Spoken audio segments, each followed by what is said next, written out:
Hi guys, welcome back to R R. तो guys आज आपके सामने यहाँ पे 3 बाइक से दिख रही होंगी जो भी आपको बजाज की तरफ से देखने के लिए मिलती है 125 सीसी कैटेगरी के अंदर में। ये है बजाज पल्सर 125 और ये है बजाज पल्सर एन 125 और ये है बजाज की top of the line NS 125। तो इन तीनों का आज कंपेयर करने वाले हैं और अभी के टाइम पे इन तीनों के ऊपर में ना आपको एक्सक्लूसिव डिस्काउंट भी देखने के लिए मिलता है, तो उसके बारे में भी बात करेंगे। तो ऐसे ही इन्फॉर्मेटिव कंटेंट देखने के लिए सब्सक्राइब माय यूट्यूब चैनल। इनके प्राइस की बात कर जाए तो भाई अभी के टाइम पे पल्सर 125 कॉस्ट कर रही है इसकी बेस वेरिएंट और सिंगल सीट के साथ 1,05,000 का अप्रॉक्स में ऑन रोड छपरा बिहार, और इसके ऊपर में आपको 2,000 का एक्स्ट्रा डिस्काउंट देखने को मिलता है। तो ओवरऑल जो ये बाइक है आपको सिर्फ 1,03,000 का अप्रॉक्स में देखने के लिए मिल जाएगी। और यहाँ पे पल्सर N 125 की बेस वेरिएंट की बात करी जाए तो ये गाड़ी कॉस्ट कर रही है 1,13,000 का अप्रॉक्स में on road Chhapra Bihar. Discount के बाद प्राइस आता है वो लगभग में आपको 1,08,000 का अप्रॉक्स में देखने के लिए मिल जाएगी। और ये कॉस्ट कर रही है 1,32,000 का अप्रॉक्स में ऑन रोड छपरा बिहार, और यहाँ पे भी आपको 2,000 एक्स्ट्रा डिस्काउंट देखने के लिए मिल जाता है। तो ये बाइक जो है एक्सक्लूसिव आपको देखने के मिलेगी 1,30,000 का अप्रॉक्स में आफ्टर डिस्काउंट। तो एक बार इनके डिज़ाइन एंड लुक की बात करी जाए तो भाई ये जो पल्सर 125 है काफ़ी ज़्यादा इंस्पायर्ड है अपने बड़ी सिबलिंग पल्सर 150 से, और यहाँ पे आपको exactly same design language same ही लुक देखने की मिलती है।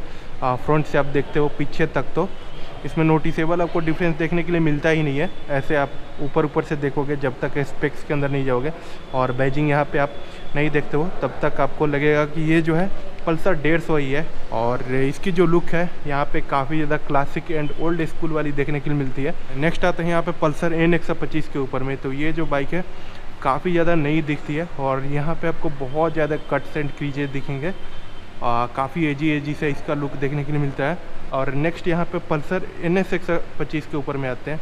तो ये जो है भाई काफ़ी ज़्यादा इंस्पायर है अपने बड़ी सिबलिंग NS 160 या फिर NS 200 से। फ्रंट में आप यहाँ पे साइड बाई साइड देख सकते हो और कंपेयर कर सकते हो भाई किसका जो लुक है आपको ज़्यादा बेटर देखने में लग रहा है।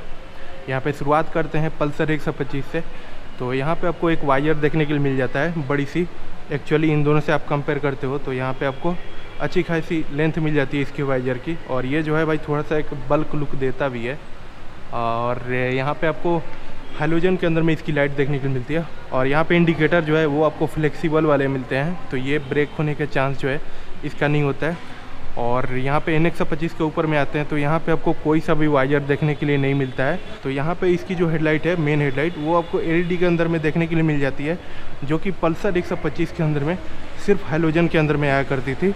और इसके ऊपर यहाँ पे आते हैं NS 125 के ऊपर में, तो अगेन यहाँ पे भी आपको एक छोटा सा वाइजर देखने के लिए मिलता है, बट इसकी जो लुक्स है थोड़ा सा भाई ज़्यादा बेटर है अगर आप कंपेयर करते हो इसको पल्सर N 125 से। तो बाकी आपका पर्सनल फेवरेट जो है वो आप कमेंट डाउन करके बता सकते हो।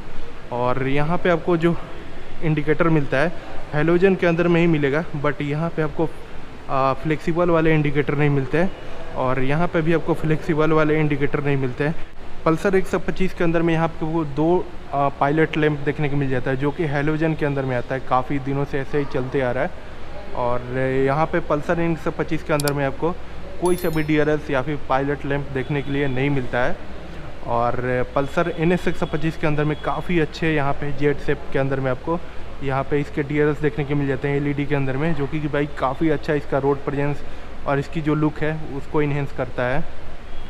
और बात करी जाए अगर इनके सस्पेंसन की तो आगे के अंदर में यहाँ पे आपको तीनों ही बाइक्स के अंदर में टेलीस्कोपिक फॉक्स देखने के लिए मिल जाता है। और N 125 के ऊपर में यहाँ पे आपको कवर्ड मिल जाता है एक्चुअली इसके टेलीस्कोपिक फॉक्स में, तो ये जो है इसकी लाइफ बढ़ाता है। और साथ ही साथ इस कवर की वजह से इसकी जो ब्रॉडनेस है ना भाई थोड़ी सी ज़्यादा बढ़ जाती है। अगर ये कवर नहीं होता तो यहाँ पे और भी कम आपको रोड प्रेजेंस मिलता है इस बाइक के ऊपर में।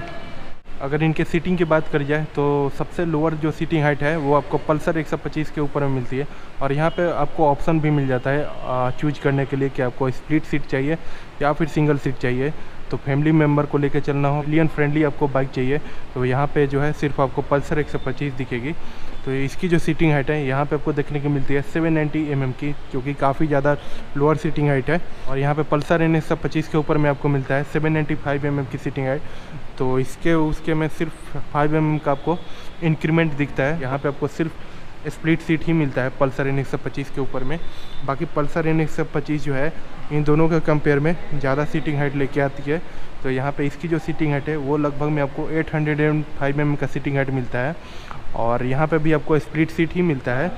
बट कुशन की अगर बात करते हैं ना, तो सबसे ज़्यादा बेटर मेरे को कुशन लग रहा है यहाँ पे पल्सर एन 125 की, और सेकंड में यहाँ पे पल्सर 125 की सीटिंग कंफर्टनेस लग रही है, और सबसे जो हार्डर है वो आपको मिलता है यहाँ पे पल्सर एन 125 की सीटिंग। तो यहाँ पे आपको कंफर्टनेस जो है ना उतना ज़्यादा भाई नहीं मिलने वाला है, काफ़ी ज़्यादा सीटिंग हार्ड है इसकी।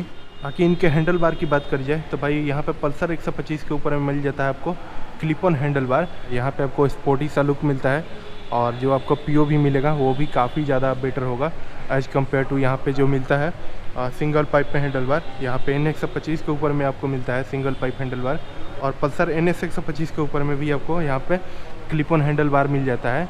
तो इन दोनों का जो पीओ भी है काफ़ी ज़्यादा बेटर आता है। ये जो है बेटर हैंडलिंग भी प्रोवाइड करते हैं, और आपको स्पोर्टी सा एक जो लुक एंड फील है वो देते हैं। बाकी तीनों ही बाइक्स के अंदर में आपको ब्लूटूथ कनेक्टिविटी वाला ऑल डिजिटल में मीटर कंसोल देखने के लिए मिल जाता है। बट यहाँ पे पल्सर 125 और पल्सर एन 125 के ऊपर में आपको गियर पोजीशन इंडिकेटर नहीं मिलता है, वो सिर्फ आपको यहाँ पे पल्सर एन 125 के अंदर में मिलता है। तीनों ही बाइक्स के अंदर में आपको यहाँ पे चार्जिंग पोर्ट दिख जाएगा। आपको एन 125 के ऊपर में यहाँ पे मिलता है इसका चार्जिंग पोर्ट, और एन 125 के ऊपर काफ़ी सेंटर के बीच में दिया गया है, और यहाँ पे पल्सर 125 के ऊपर में साइड के अंदर में दी गई है इसकी चार्जिंग सॉकेट। टैंक की बात करी जाए तो यहाँ पे पल्सर 125 के ऊपर में आपको 11.5 लीटर की टैंक मिल जाती है, और यहाँ पे आपको टैंक पैड भी देखने को मिल जाता है। और यहाँ पे जो ऑल मेटल है वो आपका एक्सपोजर मटेरियल है पल्सर 125 के ऊपर में। और यहाँ पे सबसे छोटी साइज़ का आपको टैंक जो है वो आपको मिलता है पल्सर एन 125 के ऊपर में, और ये जो है यहाँ पे इसके जो काउल्स हैं वो आपको प्लास्टिक में मिलते हैं, और 9.5 लीटर का ही आपको टैंक मिलता है। तो राइडिंग रेंज जो है काफ़ी ज़्यादा कम होने वाली है, और यहाँ पे सीटिंग ही इतनी ज़्यादा ऊपर आ चुकी है कि यहाँ पे आपको टैंक पैड का कोई काम ही नहीं दिखता है। बाकी यहाँ पे आपको 12 लीटर की टैंक मिल जाती है पल्सर एन 125 के साथ, और यहाँ पे काफ़ी अच्छे क्वालिटी के और काफ़ी अच्छी शेप में यहाँ पे आपको टैंक पैड मिल जाती है। अच्छा, अगर इनके इंजन की बात करी जाए तो आपको तीनों ही बाइक के अंदर में 125 सीसी का single cylinder air cooled engine देखने को मिलता है। पर्सनली अगर पल्सर 125 की बात करी जाए तो ये बाइक आपको पावर आउटपुट निकाल के देती है 11.64 bhp और 10.8 नैनोमीटर का टॉर्क, और यहाँ पे टॉप स्पीड आपको लगभग में 105 किलोमीटर पर आवर की मिल जाती है। और यहाँ पे पल्सर एन 125 जो है ये भी आपको 2 वाल्व के अंदर में दिखती है, और यहाँ पे पावर आउटपुट आपको मिलता है लगभग में 12 bhp की, और लगभग में 11 न्यूटन मीटर का आपको टॉर्क देखने को मिल जाता है। और अगेन यहाँ पे भी आपको 110 किलोमीटर पर आवर की टॉप स्पीड देखने की मिलती है। और यहाँ पे पल्सर एन 125 जो है ये आपकी आती है 4 वाल्व के साथ। तो ये दोनों बाइक्स जो है आपको 2 वाल्व के साथ आती है, बट पल्सर एन 125 जो है वो आपकी 4 वाल्व के साथ आती है। तो यहाँ पे आपको 2 वाल्व एक्स्ट्रा देखने को मिलते हैं, बट पावर आउटपुट जो है ना वो आपको लगभग में सेम ही देखने को मिलती है पल्सर एन 125 जैसी। तो यहाँ पे भी आपको 12 bhp की पावर, लगभग में 11 न्यूटन मीटर का आपको टॉर्क देखने के लिए मिल जाता है। बाकी यहाँ पे तीनों ही बाइक्स आपकी 5 स्पीड गियर बॉक्स के साथ आती है। यहाँ पे पल्सर 125 जो है वो आपकी साइड माउंटेड एग्जॉस्ट के साथ आती है। तो भाई जैसे कि इसका क्लासिक लुक है ना, और यहाँ पे आपको साइड माउंटेड एग्जॉस्ट भी मिल जाता है, तो इसके वजह से ये जो गाड़ी है थोड़ी सी क्लासिक तो लगती है इन दोनों के कंपेयर में देखा जाए तो, और थोड़ी सी ज़्यादा आपको रोड प्रेजेंस भी देती है, थोड़ी सी एक बिग बाइक का फील देती है। यहाँ पे आपको इन दोनों बाइक्स के अंदर में आपको अंडरबेली एग्जॉस्ट देखने को मिलता है। यहाँ पे बात कर लीजिए अगर इनके टायर्स एंड व्हील्स की, तो यहाँ पे आपको तीनों ही बाइक्स के अंदर में आपको 17 इंच का ब्लैक कलर में अलॉय व्हील्स देखने को मिल जाएगा, जिसके ऊपर में यहाँ पे स्ट्रिप देखने को मिल जाएगा तीनों ही गाड़ियों के अंदर में। और यहाँ पे टायर्स की बात करी जाए तो यहाँ पे 80/100 की टायर दी गई है पल्सर 125 के ऊपर में। अगेन यहाँ पे आपको 80/100 की टायर मिलती है पल्सर एन 125 के ऊपर में, और यहाँ पे आपको 90/90 का टायर मिल जाता है पल्सर एन 125 के ऊपर में। तो यहाँ पे आपको काफ़ी ज़्यादा अच्छे ग्रिप्स मिलते हैं राइडिंग के दौरान पल्सर एन 125 के ऊपर में, वाइडर टायर होने की वजह से। और रियर टायर की बात करी जाए तो यहाँ पे अगेन आपको 100/90 की टायर मिल जाती है पल्सर 125 के ऊपर में। पल्सर एन 125 के ऊपर में अगेन यहाँ पे आपको 100/90 की टायर मिल जाती है, और एन 125 के ऊपर में आपको मिल जाता है 120/80 की टायर, तो अगेन यहाँ पे जो टायर की विड्थनेस है ज़्यादा मिलती है आपको पल्सर NS 125 के ऊपर में। ब्रेकिंग की बात करी जाए तो यहाँ पे आपको तीनों ही बाइक्स के अंदर में सेम ही डायमीटर का डिस्क देखने को मिलता है 240 mm का, बट यहाँ पे आपको मिलता है नॉन ABS और यहाँ पे भी आपको मिलता है नॉन ABS, बट यहाँ पे आपको मिल जाता है सिंगल चैनल ABS। तो ये जो है भाई सेफ्टी पर्पज़ से ज़्यादा बेटर है पल्सर NS 125। बट यहाँ पे भी आपको CBS मिल जाता है जो कि कंबाइंड ब्रेकिंग सिस्टम बोलते हैं। तो अगर आप एक ब्रेक अप्लाई करते हो पिछला या फिर अगला, तो यहाँ पे ऑटोमेटिकली दोनों ब्रेक प्रेस हो जाते हैं for better braking and safety purpose. Ground clearance की अगर बात करी जाए तो सबसे कम आपको यहाँ पे पल्सर 125 के ऊपर में ग्राउंड क्लियरेंस कम देखने को मिलता है। यहाँ पे आपको सिर्फ 165 mm की ग्राउंड क्लियरेंस मिलती है और सबसे ज़्यादा हाई ग्राउंड क्लियरेंस आपको मिलता है पल्सर N 125 के ऊपर में। यहाँ पे आपको लगभग में 200 mm की ग्राउंड क्लियरेंस मिल जाती है जो कि इन दोनों से बहुत ज़्यादा हाई है। और पल्सर NS 125 के अंदर में आपको यहाँ पे 180 mm की ग्राउंड क्लियरेंस मिलती है जो कि भाई इनफ है। बट यहाँ पे आपको पल्सर 125 की ग्राउंड क्लियरेंस कम लग सकती है और इसके अंदर में टकराने जैसी सिचुएशन आती भी है कुछ ब्रेकर के ऊपर में। यहाँ पे पल्सर 125 के ऊपर में आपको इंजन काउल देखने के लिए मिल जाता है। N 125 के अंदर में ये इंजन काउल मिसिंग है। यहाँ पे आपको कोई सा भी इंजन काउल देखने के लिए नहीं मिलता है, खुला सा भाई यहाँ पे लगता है। और यहाँ पे अगेन NS 125 में आपको इंजन काउल देखने के लिए मिल जाता है जो कि छोटे साइज़ का है, बहुत ही कॉम्पैक्ट है। और सबसे बढ़िया इंजन काउल आपको पल्सर 125 के ऊपर में देखने को मिलता है। तो इस इंजन काउल के होने की वजह से ना एक तो प्रोटेक्शन आपकी हो ही जाती है इंजन के से रिलेटेड पार्ट जो भी है नीचे के अंदर में, और दूसरी चीज़ कि यहाँ पे आपको इसके लुक्स हैं वो थोड़े से इन्हांस हो जाते हैं, ज़्यादा स्पेस जो है नहीं दिखता है, खाली यहाँ पे आप कंपेयर कर सकते हो। यहाँ पे N 125 के अंदर में ये चीज़ मिसिंग है। तो डबल डाउन ट्यूब का आपको चैसी फ्रेम मिल जाता है पल्सर 125 के ऊपर में। यहाँ पे आपको सिंगल डाउन ट्यूब का आपको चैसी मिलता है और सबसे बढ़िया क्वालिटी का आपको चैसी फ्रेम मिलता है पल्सर NS 125 के ऊपर में। यहाँ पे आपको पेरीमीटर फ्रेम मिल जाता है भाई। तो ये जो है काफ़ी ज़्यादा आपको हैंडलिंग बेटर प्रोवाइड करता है, स्ट्रॉन्ग बिल्ड प्रोवाइड करता है। वेट की अगर बात करी जाए तो भाई पल्सर 125 आती है लगभग में 140 kg के अप्रोक्स में और N 125 आती है लगभग में 125 kg के अप्रोक्स में। और सबसे हेवियर आती है यहाँ पे पल्सर NS 125, ये वेट करती है लगभग में 144 kg।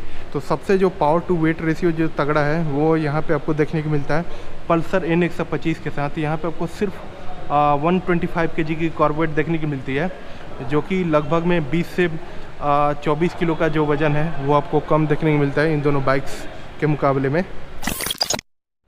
तो भाई फाइनली कंक्लूजन के ऊपर में आते हैं कि कौन सी बाइक किसको ख़रीदनी चाहिए। अगर आपके पेरेंट्स वगैरह के लिए बाइक चाहिए ना काफ़ी कंफर्टेबल वाली, जिसकी सीटिंग वगैरह काफ़ी मस्त हो और यहाँ पे काफ़ी पिलियन फ्रेंडली आपको सीटिंग देखने के लिए मिले, तो वहाँ पे आपको सिर्फ जो है ये बाइक चूज करनी चाहिए पल्सर 125। और अगर आपको ज़्यादा बेटर माइलेज चाहिए और थोड़ी सी जो है मॉडर्न लुक के साथ चाहिए बाइक, तो ये बाइक आप चूज कर सकते हो। यहाँ पे जो वेट है इस बाइक की काफ़ी ज़्यादा कम है, बाकी पावर वगैरह तो सब सेम ही है पल्सर NS 125 जैसी, तो वो आपको डेफिनेटली मिलने वाला है पावर के हिसाब से देखा जाए तो यहाँ पे आपको पावर प्लस माइलेज अगर आपको चाहिए ऐसी लुक के बाइक के साथ, तो आप डेफिनेटली यहाँ पे ये बाइक खरीद सकते हो। बाकी पल्सर NS 125 उनको खरीदनी चाहिए जो भाई थोड़ा सा राइडिंग इंथुजियास्ट है, उनको टॉप नॉच क्वालिटी चाहिए हर चीज़ के अंदर में, थोड़े से ज़्यादा बेटर ग्रिप चाहिए, हैंडलिंग ज़्यादा बेटर चाहिए हाई स्पीड के ऊपर में, और थोड़ा सा डिफरेंट दिखे मार्केट में, तो ये बाइक आपको ख़रीदनी चाहिए। ये भी अपनी प्राइस जो है काफ़ी ज़्यादा बेटर तरीके से जस्टिफाई करती है। यहाँ पे आपको बेटर बिल्ड मिल जाता है काफ़ी अच्छी, यहाँ पे आपको पेंट क्वालिटी मिल जाती है, यहाँ पे आपको DRS मिल जाते हैं, ABS मिल जाती है, वाइडर टायर्स मिल जाते हैं, पेरीमीटर फ्रेम मिल जाता है, 4 वाल्व का इंजन देखने को मिल जाता है। तो काफ़ी ज़्यादा भाई प्राइस के हिसाब से देखा जाए तो ये बाइक जो है अपनी प्राइस जस्टिफाई बिल्कुल करती है। यहाँ पे आपको क्लिप ऑन हैंडल बार भी देखने को मिल जाते हैं। तो that's all for the day. बाकी वीडियो अच्छी लगी तो please make sure to subscribe my YouTube channel.